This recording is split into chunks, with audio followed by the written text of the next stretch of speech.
You've probably met someone like this. They're magnetic, interesting, and people just gravitate toward them. They draw you in, make you feel seen, and then they start to pull away. Not all at once, but slowly, methodically, until you have no choice but to leave. You might even be this person. What's fascinating is what happens when someone gets too close, when a relationship deepens. A shift occurs. They become distant, create conflict over small things, or just disappear into a cold, unavailable silence. The message is clear. You're too much. Back off.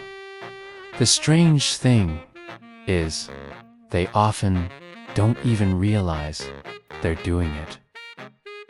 They think they're protecting their independence, but it's a deeply ingrained pattern. And when you finally leave, they feel vindicated. See, they left, just like everyone else. Not understanding, they engineered the whole thing. The truth is, people who push others away are often running from real intimacy. They're great at surface-level connection, but the moment it threatens to become real, the moment they might have to be vulnerable, something inside them panics. This isn't a small fear. It's a primal fear that shapes every relationship they have. The fear that if you let someone truly see you, they gain the power to hurt you, to reject you. And people who push others away are absolutely convinced that rejection is inevitable. So, they preempt it. It's a way to maintain control. The tragic irony is that this self-protection leads to profound loneliness. They're surrounded by people, yet completely isolated by the very walls they built to keep themselves safe.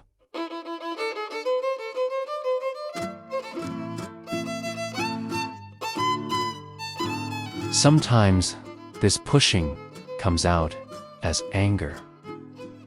They get hostile, lash out, and say things designed to hurt, making themselves unpleasant to be around. It works. People leave, and they're alone again, which feels safer, but also confirms their deepest fear, that they're unlovable. Other times, it's a silent withdrawal. They stop responding, stop initiating, creating a distance so vast the other person eventually gives up. They can then tell themselves they were abandoned, avoiding the guilt of their own actions. And then there's the most painful version, self-sabotage. When a relationship is going well, they'll find a way to ruin it, create drama. Do something destructive, forcing the other person to leave. It's all about control. You can't be abandoned if you do the abandoning first. This behavior almost always stems from a past experience that taught them closeness is dangerous. Maybe a parent was loving one moment and cold the next, teaching them to expect inconsistency. Maybe love was conditional, tied to performance, teaching them they couldn't be loved for who they truly are. Or maybe they experienced direct abandonment, parent who left, a caregiver who disappeared, which taught them that depending on someone only leads to pain. Some grew up in chaotic, enmeshed families where closeness meant losing yourself. The tragedy is that people who do this are often unaware of the pattern as it's happening.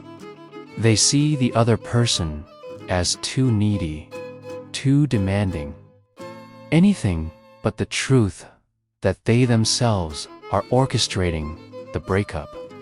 They rationalize their behavior as setting boundaries or practicing self-protection. But real boundaries create safety for closeness, not a fortress of isolation. And then someone comes along who doesn't give up. Someone who stays present even when pushed. This is terrifying because it threatens the entire system. It breaks the pattern. And so, they have a choice.